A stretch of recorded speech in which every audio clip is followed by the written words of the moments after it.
말라기 세 번째 마지막 시간입니다. 나팔 소리. 말라기는 타락한 자와 압제자들에게 여호와께서 분명히 징벌을 내릴 것이라고 선언한다.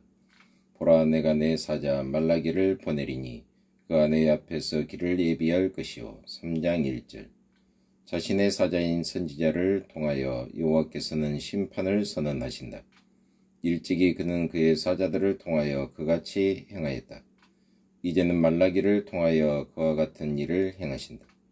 그는 역시 세례 요한을 통하여 그와 같은 일을 행하셨는데 위의 본문은 세례 요한을 통하여 성취되어진다. 마태복음 11장 10절, 마가복음 1장 2절, 누가복음 1장 76절, 7장 27절. 그는 오늘날에도 계속해서 교회의 천사들인 그의 사자들에 의해 세상에 전파되어지는 설교를 통하여 그와 같은 일을 행하신다. 각각의 말씀의 선포는 심판의 길을 예비하는 일종의 나팔 소리이다. 보라, 그가 임하고 있다. 만군의 여호와의 말이니라. 3장 1절 역자역. 언약의 사자가 심판하기 위해서 접근하고 있는 중이다. 여호와께서 자기의 전으로 오고 계시는 중이다. 제사장들과 평신도들은 그때에 깨끗하게 될 것이다. 그리스도께서 성전을 청결케 하신 것은 그가 언약의 사자이시라는 표징이 아니었던가. 술수하는 자와 거짓으로 맹세하는 자 및 여호와를 경외하는 것이 무엇인지를 알지 못하는 모든 자들은 정죄를 당할 것이다. 이 일이 속히 일어날 것이다. 깨어있으라. 6. 다섯 번째 논쟁. 3장 6절로 12절. 축복이 거두어짐. 사람들이 말라기로부터 자신들의 죄에 대해 질책을 받고 여호와께로 돌아오라는 공고를 받았을 때 그들은 이렇게 물었다. 우리가 어떻게 하여야 돌아가리이까? 우리가 어떻게 주의 것을 도둑질하였나이까? 3장 7, 8절. 바꾸어 말하면 그들의 말은 우리가 도대체 무엇을 잘못했단 말인가? 라는 뜻이었다. 이제 일반 가정에서 실제적인 우상 숭배는 전혀 없었다. 그렇지만 학계가 일찍이 유다인을 질책했던 죄는 여전히 일반적이었다. 즉 그들은 내야 할 11조를 내지 않았던 것이다. 그러므로 여호와 역시 자신의 축복을 거두셨던 것이다.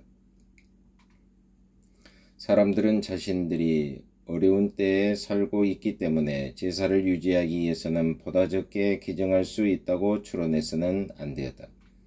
믿음으로 그들은 순종하여 자신들에게 요구되어지는 것을 행해야만 했다.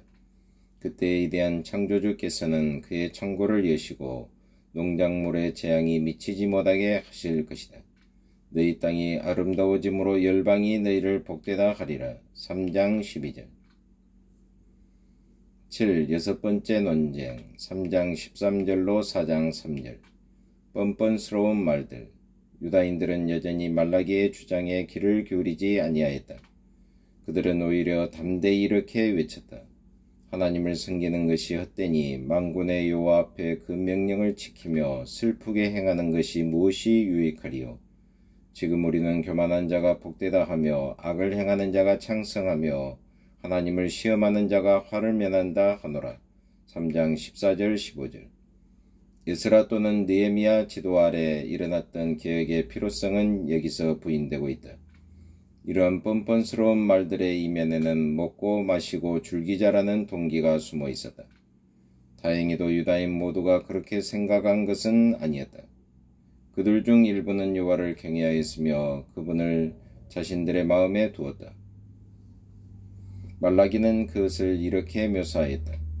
여호와께서 그것을 분명히 들으시고 여호와를 경외하는 자와 그 이름을 존중히 생각하는 자를 위하여 여호와 앞에 있는 기념책에 기록하셨느니라. 3장 16절. 부담보다는 오히려 기쁨. 여호와께서는 신실한 모든 자들을 남기기로 약속하신다. 어느 날 신실한 자와 불신실한 자의 차이는 여호와의 날을 조롱하는 모든 자들 앞에 분명히 드러날 것이다. 참조 베드로후서 3장 4절. 만군의 여호와가 이르노라. 보라, 극렬한 풀무불 같은 날이 이르리니 교만한 자와 악을 행하는 자는 다 총에 같을 것이라. 그 이르는 날이 그들을 살라 그 뿌리와 가지를 남기지 아니할 것이로되 내 이름을 경외하는 너희에게는 의로운 해가 떠올라서 치료하는 광선을 발하리니 너희가 나가서 이 안간에서 나온 송아지같이 뛰리라. 4장 1, 2절. 참조 누가복음 1장 78, 79절. 하나님의 사자인 말라기는 모든 세대의 신자들을 향해 위로의 말을 바라고 있다.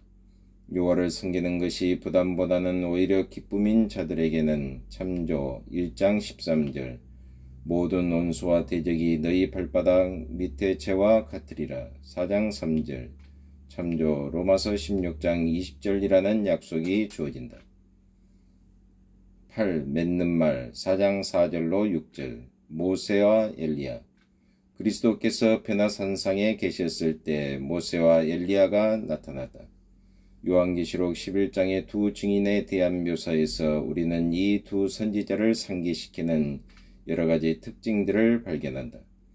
세례 요한은 엘리야의 영과 능력을 구체화하였다. 그는 오기로 되었던 엘리야였다. 그리고 그리스도는 모세보다 더욱 영광을 받으실 만한 분이셨다. 히브리서 3장 3절. 우리는 역시 선지서의 맨 마지막 책인 말라기서 마지막에서 모세와 엘리야가 한 가지로 언급되어 있는 것을 발견한다.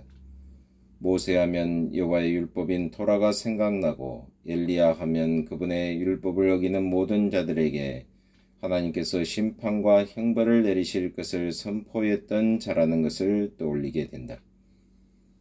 하나님의 영원한 말씀, 말라기 시대의 교회는 미래를 소망하고 있다. 보좌는 흔들릴 것이요 그 왕위를 찬탈하는 자는 또 다른 자에 의해 그 보좌를 빼앗길 것이다. 그러나 하나님의 말씀은 영원히 지속될 것이다. 각각의 새로운 세대는 그의 말씀 속에 계시되어 있는 하나님의 선택적인 사랑을 발견할 것이다. 저희에게 모세와 선지자들이 있으니 그들에게 들을지니라. 누가복음 16장 29절. 그 메시지는 분명하다. 그것은 곧 우리는 오직 성경으로만 살아야 한다는 것이다. 하나님 아버지 참으로 감사합니다. 세 차례에 걸쳐서 말라기서를 배우게 하심을 참으로 감사합니다. 오직 저희들이 성경으로만 살아야 한다는 교훈을 배웠사오니 하나님의 말씀에 오늘도 순복하며 순종하며 하나님의 영광을 드러내는 하루의 삶이 되게 하여 주옵소서. 예수 그리스도의 이름으로 기도하옵나이다. 아멘.